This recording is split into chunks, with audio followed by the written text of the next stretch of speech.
एक मोठी बातमी पुढे येत आहे मित्रांनो. ती बातमी अशी आहे की पात्र कर्मचाऱ्यांना उच्च पेन्शन नाकारता येणार नाही. हायकोर्टाचा मोठा निर्णय जाणून घ्या या व्हिडिओच्या माध्यमातून. त्याकरता हा व्हिडिओ शेवटपर्यंत पहा.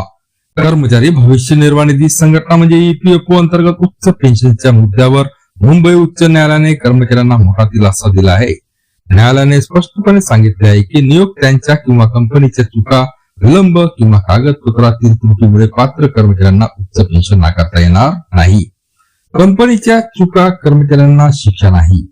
या प्रकरणात काही कर्मचाऱ्यांनी त्यांच्या वास्तविक वेतनावर आधारित उच्च पेन्शनसाठी अर्ज केला होता. संबंधित कर्मचाऱ्यांनी दीर्घकाळ सेवा करताना मूळ वेतनापेक्षा अधिक रकमेवर पीएफ मध्ये योगदान दिले होते. मात्र नियोक्त्यांनी आवश्यक कागदपत्रे जसे की फॉर्म नंबर 3, फॉर्म नंबर 6 किंवा इतर माहिती वेळेत सादर न केल्यामुळे ईपीएफओ कडून त्याचे अर्ज नाकारण्यात आले. उच्च पेन्शन अर्ज नाकारण्यावर न्यायालयाची टिप्पणी.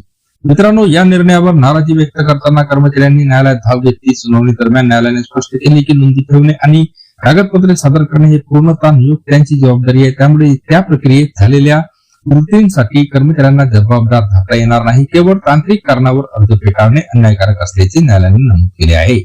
ईपीएफओला प्रकरणांचा पुनर्विचार करण्याचे निर्देश. मित्रांनो, न्यायालयाने ईपीएफओला अशा सर्व प्रकरणाचा पुनर्विचार करण्याचे निर्देश दिले आहे. पात्र कर्मचाऱ्यांना त्यांच्या हक्काची उच्च पेन्शन मिळावी यासाठी आवश्यक ती कार्यवाही करण्यास सांगितले आहे. या निर्णयामुळे अनेक कर्मचाऱ्यांना दिलासा मिळणार असून पूर्वी नाकारलेले अर्ज पुन्हा तपासले जाण्याची शक्यता आहे. एकूणच हा निर्णय कर्मचारी हक्काच्या दृष्टीने अत्यंत महत्वाचा मानला जातो. यामुळे स्पष्ट संदेश गेला आहे की कंपनीची चुका किंवा प्रक्रियात्मक अडचणीमुळे कर्मचाऱ्यांचे आर्थिक हक्क हिरावले जाऊ शकत नाही. पुन्हा भेटूया नवीन अपडेट्ससह पुढच्या व्हिडिओमध्ये. धन्यवाद.